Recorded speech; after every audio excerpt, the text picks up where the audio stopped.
여러분들의 노후 준비는 잘 되고 있습니까? 내 명의로 된 집도 있고 통장에는 현금도 좀 있고 나름 주식 투자나 뭐다 하면서 재산을 불리느라 불철주야 노력하지만 노후 불안증을 호소하는 50, 60대 분들이 많이 계십니다. 나 혼자만 유독 불안한 게 아니라 동년배들 중 상당수가 이 노후 불안증을 앓고 있다는 겁니다. 열심히 살아왔고 재산도 좀 있는데 왜 이렇게 불안한 걸까요? 그래서 오늘은 50, 60대 분들이 앓고 있는 노후 불안의 실체를 다룬 한 금융사의 연구 보고서를 기초로 해서 왜 우리가 이토록 불안한지에 대해 여러분들과 이야기 나눠보려고 합니다. 우리 50, 60대들을 베이비붐 세대라고도 말하지만 다르게 부르는 말도 있습니다.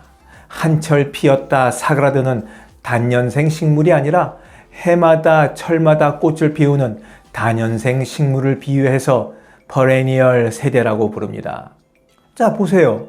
컴퓨터는 말할 것도 없고 모바일에도 꽤나 익숙하고 10대들처럼 좋아하는 가수 팬클럽에 가입해서 공연장을 쫓아다니기도 하는 등 신체적, 지적 능력이 건재해서 젊은 세대에 못지않은 활동성을 자랑하는 게 바로 우리 세대입니다. 다년생 식물처럼 말입니다. 하지만 앞서 소개해드린 보고서에서는 퍼레니얼 세대가 겉으로는 활발하게 보일지 모르겠지만 노후에 대한 불안은 여전히 심각하다고 분석했습니다.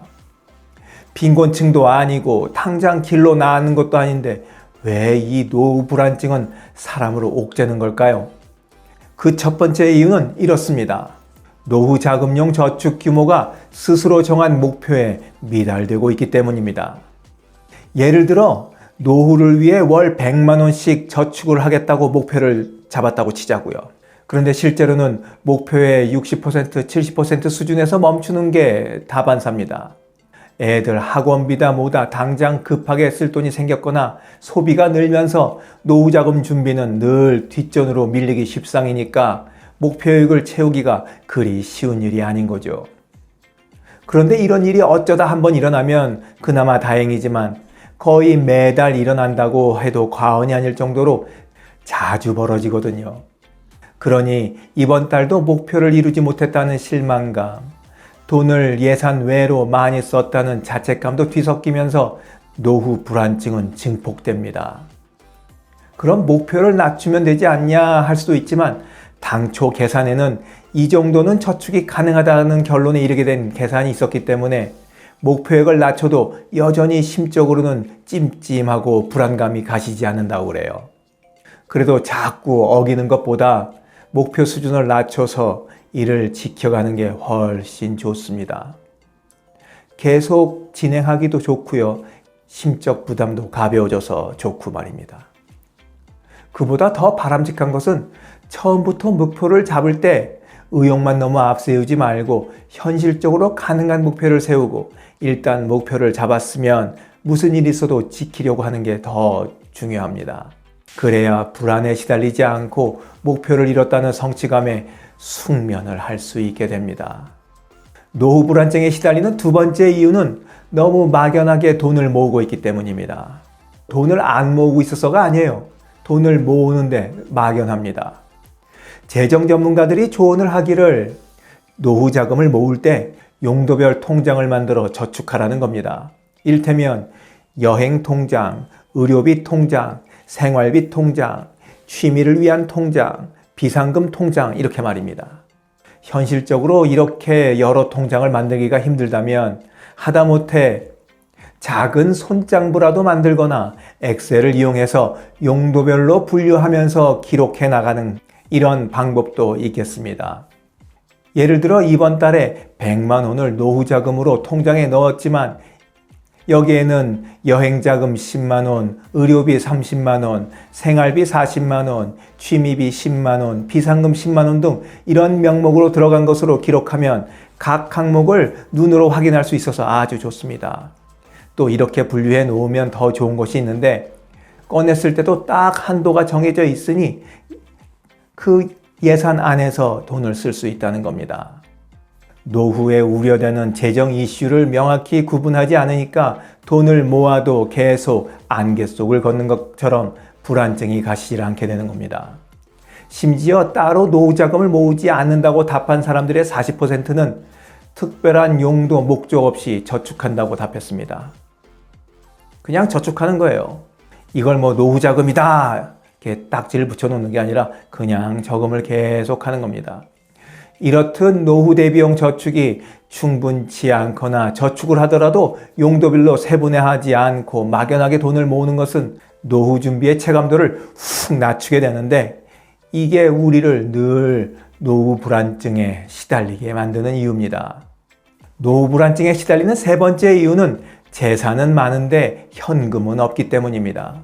30년 넘게 일해서 6억을 모았는데 은퇴하니 통장에 쓸 돈이 하나도 없어요.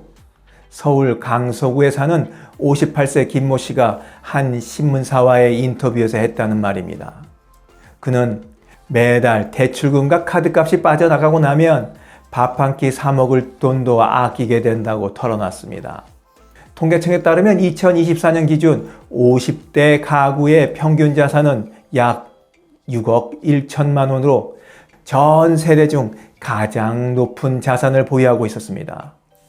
하지만 재산 중 75% 이상이 부동산에 묶여 있고 부채도 1억 원 정도 됩니다.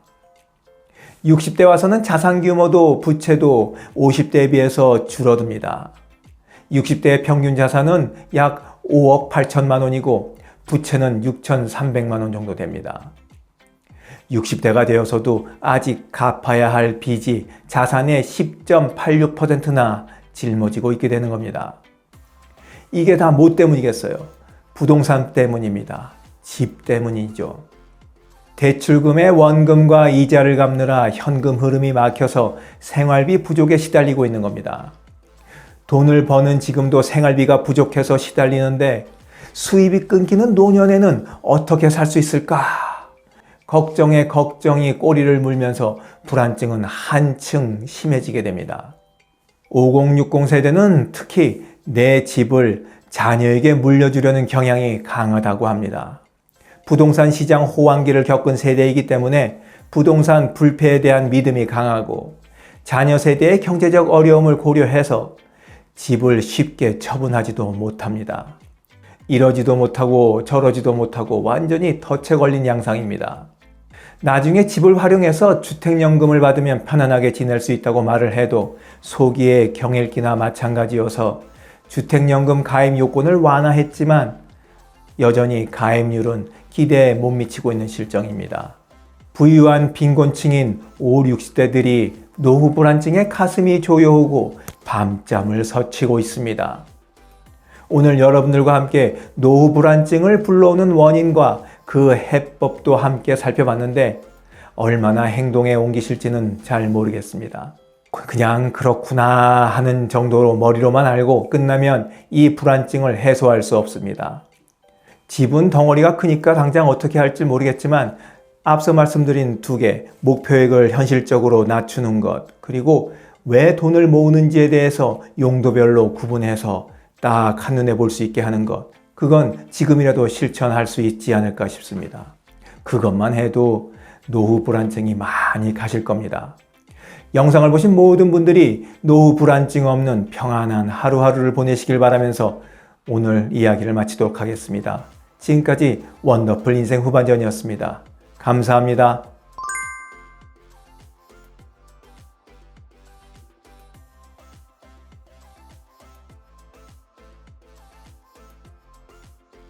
하루를 충만하게 살아가는 좋은 사람들이 모여있는 곳이 있습니다. 바로 지난 3월 5일에 문을 연 실버들의 전성시대 네이버 카페입니다.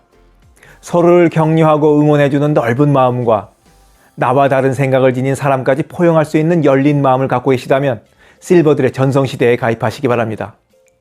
댓글란 맨 위에 적어놓은 링크를 누르시면 가입할 수 있습니다. 아주 쉬워요.